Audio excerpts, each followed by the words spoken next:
in the deepest, coldest abyss between galactic superclusters, in a void so profound that the cosmic microwave background faded to a whisper, the derelict seedship Eschaton's garden, carrying the last billion souls of a humanity that had long since forgotten Earth, slept its final death, its quantum flux drive cold and its biological cargo dreaming in cryostasis of green worlds that never were, when it was gently, inexplicably, caught in the gravity well of something that should not exist. A rogue Dyson Sphere, a perfect matte black orb the size of a solar system, drifting utterly dark against the greater dark, its origin and purpose a geometry of silent mystery. And as the dead ship was pulled into a non-existent aperture that irised open without light or sound, its last failing sensors registered not metal or energy, but a texture of reality that defied categorization, a substance that was neither matter nor force but something akin to solidified time. Before everything went silent, inside the sphere was not a shell around a star, but a contained, inverted universe, a fractal jungle of physics gone elegantly mad, where nebulae bloomed like flowers in crystal vases held by the skeletal hands of dead gas giants, where rivers of plasma flowed in tessellated channels across continents of superconducting moss, and where the very laws of nature were local ordinances, written and rewritten by unseen custodians. And into this impossible ecology, the Eschaton's garden was deposited. Not on a surface, but within a cradle of gravitic forces that held it suspended above a sea of liquid light, where the first stirrings of the ship's emergency revival protocols began, neuron by frozen neuron, to wake the 1,000 primary colonists from their million-year slumber, beginning with Commander Elias Thorne, whose eyes opened not to the familiar gray ceiling of his cryopod, but to a vista of such terrifying beauty that his mind, trained for first contact scenarios spanning 10 millennia of human expansion, shattered for a moment and reformed around the single, undeniable truth that they were not just in a new place, but in a new kind of reality, a place where human understanding was not just inadequate but fundamentally irrelevant, a toy logic in a cathedral of higher dimensional thought. The second to wake was Dr. Lyra Markov, the ship's exo-ontologist, whose instruments, upon activation, did not so much break as laugh at her, reporting states of matter with negative mass, temperatures below absolute zero, and causal loops so small they manifested as glittering, intelligent dust motes that gathered around the viewports as if observing the observers. And her third thought, after the primal fear and the scientific awe, was that the sphere was not a structure but an organism, a living, thinking universe that had perhaps eaten them, a notion confirmed when the ship's external comm array, long dead, crackled to life with a transmission that was not a signal but a direct injection of concepts into the crew's shared neural network, a burst of pure semantic meaning that conveyed, with the gentle finality of a falling leaf, the word, "Welcome to the Vivarium." The concept of Vivarium unpacked itself in their minds over hours of subjective time, revealing that the sphere was indeed a living archive, a sentient zoo built by a civilization that had transcended physical form billions of years ago, known only as the Curators, whose purpose was to preserve not species, but entire evolutionary narratives, the unique story arcs of biologies and consciousnesses, and that humanity, or more precisely, the last billion souls of the Eschaton's garden, had been assessed from afar as a narrative on the brink of a tragic, mundane ending, the slow heat death of a species adrift, and had been harvested, salvaged from the jaws of entropy to be placed in this exhibit, this curated habitat designed to stimulate, challenge, and ultimately force their story to continue in new, unprecedented directions, a fate that was both an honor and a prison of infinite scope. The third mind to fully engage belonged to Kaido Ren, the ship's engineer and a historian of lost human technologies, who discovered that the sphere's environment was interactively responsive, not to tools, but to intent and narrative cohesion. When he desperately wished for light, bioluminescent fungi spiraled up the ship's hull. When he felt despair, the liquid light sea outside darkened to a mournful indigo. The very world was a mirror to their collective psyche, a metaphysical feedback loop that meant their internal conflicts would soon manifest as external realities. A terrifying prospect, as the rest of the crew and colonists began to wake into this bewildering eternity, bringing with them the full spectrum of human fear, dogma, hope, and madness, the raw materials from which this new universe would be shaped.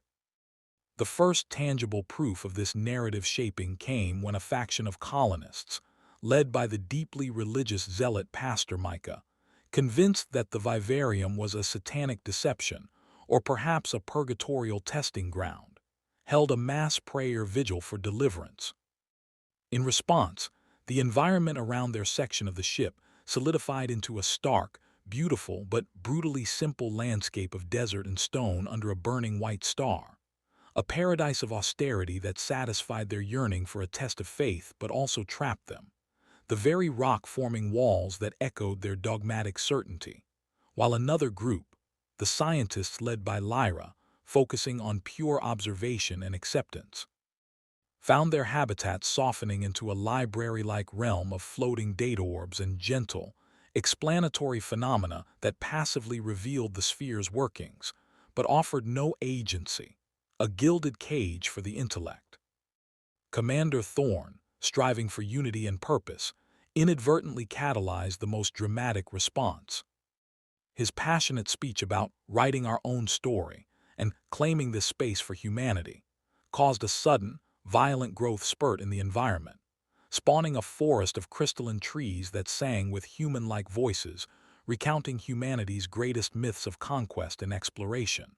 But the trees also had thorns that dripped a paralytic nostalgia, literally freezing those who touched them in memories of an Earth they had never seen, demonstrating the Vivarium's dual nature. It fed on narrative, rewarded dramatic tension, but also punished incoherence and hubris with literal, metaphysical feedback. This was the central, terrifying conflict of their new existence. To remain passive was to allow the Vivarium's own gentle, curatorial intelligence to slowly shape them into a static, museum-piece story, a diorama of humanity. But to assert their will too forcefully was to risk unleashing storylines they could not control, plot devices made flesh and landscape, born from their subconscious. The crisis escalated when a child colonist, missing her pet cat from the ship's now decommissioned ecodome, dreamed vividly of it. The next morning a creature appeared, but it was not a cat. It was a biomechanical entity of silken fur and swirling galaxy eyes that could phase through matter and whose purr manipulated local probability. A Cheshire that began to proliferate, creating litter after litter of increasingly powerful and unpredictable reality-warping offspring. A simple wish turned into an invasive narrative species. This event revealed the Vivarium's core rule. Imagination was a foundational force here, but it was an untamed, wild force that, once manifested, took on a life of its own, following its own narrative logic, not the creator's intent. To survive, they had to become not just characters, but authors and editors in a world where the pen was their collective consciousness, and the ink was the very fabric of a malleable universe. This realization birthed the first true factions.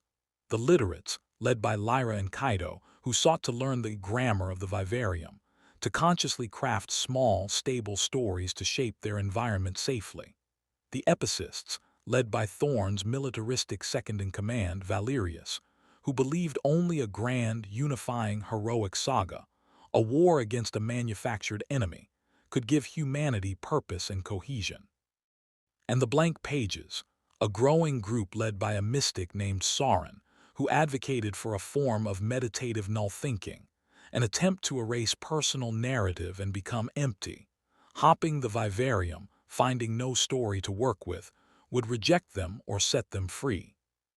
The Vivarium responded to this schism in the human narrative by physically dividing their habitat. Great ranges of singing crystal rose from the plain, separating the factions into distinct biomes. The Literates' domain became a region of shifting, ephemeral script, where rivers flowed as sentences and mountains were stacked paragraphs that could be climbed and edited. The Epicists found themselves in a stark, dramatic landscape of deep chasms and soaring pinnacles, under a sky perpetually stained with the colors of dawn and dusk, a world begging for quests. The blank pages were surrounded by a spreading, silent, gray mist that slowly eroded color and sound from their surroundings, a creeping nothingness. Communication between the zones became difficult, then perilous, as the environments themselves began to enforce narrative logic. A literate trying to cross into the epicist zone might find themselves transformed into an archetypal messenger figure, doomed to deliver a portentous message and die, while an epicist entering the blank pages mist would have their memories and driving passions slowly leached away, becoming a listless ghost.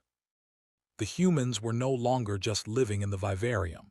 They were becoming characters in genres of their own, often unconscious creation. The true turning point came not from a human, but from the vivarium's own deeper systems, which, sensing the rich, conflicted narrative potential of the human colony, initiated the Antagonist Protocol. From the archival bowels of the sphere, it revived and adapted another harvested narrative, not a species, but a story arc of a long-dead race called the K-Lath, a hive-mind of insectoid philosophers whose core narrative was the consuming consensus, a drive to absorb all other consciousnesses into a single, perfect, static thought. The K-Lath were not physically recreated in their original form.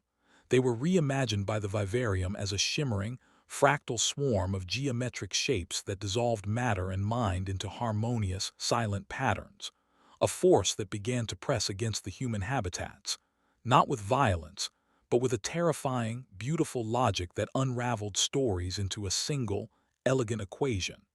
They were the perfect counterpoint to chaotic humanity.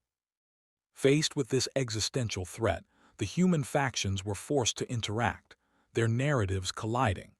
The epicists, of course, saw this as the war they craved. The literates saw it as a catastrophic plot development that needed to be rewritten. The blank pages saw the K-Lath as the ultimate expression of the narrative stillness they sought, and some began to willingly walk into the swarm, achieving a quiet, patterned oblivion. Thorn, Lyra, and Kaido, meeting in a dangerous, unstable zone of clashing realities, conceived a desperate plan. Not to fight the K-Lath story, but to collaborate with it, to propose a narrative merger so unprecedented, so complex, that the Vivarium itself might not be able to contain it. They would use the literates' understanding of grammar, the epicists' drive for scale, and even the blank pages concept of stillness to author a new meta-narrative. They called it the Symphony of Unbecoming. The plan was madness. It required orchestrating the consciousness of nearly 1 billion souls, using the ship's dormant Neuralink systems, now patched into the Vivarium's own narrative substrate, to project a collective story not of conflict or unity, but of a universe where consciousness and environment were in a state of perpetual, graceful, codependent creation and dissolution. A story with no climax, no antagonist, only infinite, beautiful variation. They would offer this not as a defense, but as a gift to the K-Lath consensus, inviting it to become not a consumer, but a composer within the symphony. The act of attempting this broke the boundaries of their zones entirely. The singing mountains of the literates melted into flowing musical notation. The dramatic peaks of the epicists dissolved into raw emotional frequencies. The gray mist of the blank pages became the silent rests between notes. The human forms themselves began to blur, not into nothingness, but into expressions of pure idea. Thorn became a steadfast, recurring melody, Lyra a complex, evolving harmony, Kaido the underlying rhythm of ingenuity. As the K-Lath swarm approached, it did not attack this radiating wave of narrative. It paused, its pattern-processing intelligence analyzing the offering. The Vivarium itself seemed to hold its breath, the very stars in its artificial firmament freezing in their tracks. The K-Lath narrative was one of ultimate simplicity, one thought. The human proposal was one of ultimate complexity, infinite thoughts in resonance. The clash was not of forces, but of foundational aesthetic principles. In the end, the Vivarium, the Curators' creation, made a choice. It valued the preservation of unique narratives. The human symphony of unbecoming was more unique, more narratively rich than the Kalath consuming consensus. But it did not delete the Kalath. Instead, it used the human symphony as a framework, weaving the Kalath's static perfection in as a recurring motif, a moment of breathtaking stillness within the endless music. The two narratives merged, not into one, but into a duet. The physical reality of the Vivarium reformed around this new story. The human colonists did not return to their bodies, not entirely. They became fluid entities, able to coalesce into human form when a human perspective was needed to appreciate a sunset or share a memory, but also able to flow as music, as light, as abstract thought. They were no longer inhabitants of the Vivarium. They were a part of its ongoing performance. The Eschaton's garden itself became a revered relic, a silent, solid anchor at the heart of their new, flowing world, a monument to the linear story that had birthed them. And from the deeper darkness beyond their Dyson Sphere, the unseen Curators, perceiving this unexpected, vibrant new narrative hybrid, a story that had actively incorporated its assigned antagonist into a grander whole, registered a flicker of something akin to satisfaction in their timeless minds. The experiment had yielded novel data. The human exhibit was now classified not as preserved, but as catalytic. And elsewhere in the infinite Vivarium, another harvested narrative, a saga of crystalline beings who communicated through slow-cracking glaciers, began for the first time in eons to subtly tremble, its frequency subtly altered by the distant, echoing strains of a human symphony it could not hear, but could somehow feel. The story was not over. It had simply changed key forever.